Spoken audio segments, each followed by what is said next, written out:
గల పవన్ కళ్యాణ్ అనే నేను శాసనం ద్వారా నిర్మితమైన భారత రాజ్యాంగం పట్ల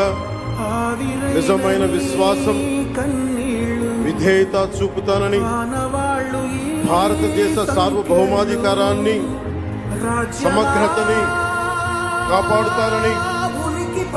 ఆంధ్రప్రదేశ్ రాష్ట్ర మంత్రిగా నా కర్తవ్యాలను శ్రద్ధతో అంతఃకరణ శుద్ధితో నిర్వహిస్తానని, భయం గాని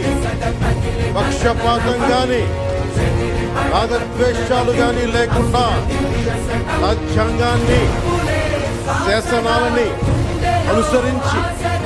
ప్రజలందరికీ న్యాయం చేకూరుస్తానని దైవ సాక్షిగా ప్రమాణం చేస్తున్నాను.